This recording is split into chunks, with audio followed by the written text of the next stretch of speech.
Ei, Netinho. Oi. Você vai conversando aqui. Netinho.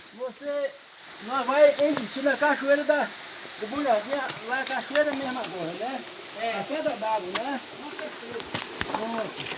Netinho, Regi e o Carlos e o Ita, é nós aqui, ó, subindo aqui, ó. Olha aqui, meu amigo, ó. Aqui, ó. Prazer enorme, nós estamos revivendo a nossa história.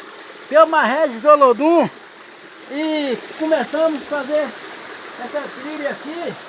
Nós tínhamos nossos 13 anos de idade. Nós já subimos essa trilha aqui, ó. E agora eu estou tendo o privilégio de subir com meu amigo Elenildo.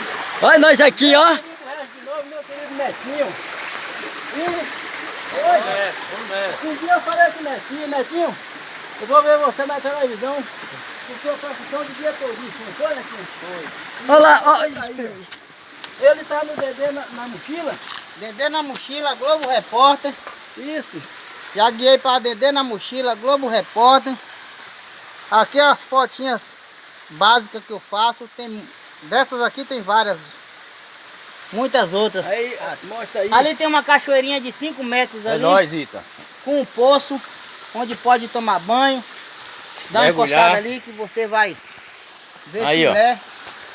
Meu amigo Carlos, meu amigo Ita, É nós aqui, ó. E Neto Bala. meu amigo Neto Bala. É Aí, Mostra a frase que tem atrás aí. Aí, A frase. ó.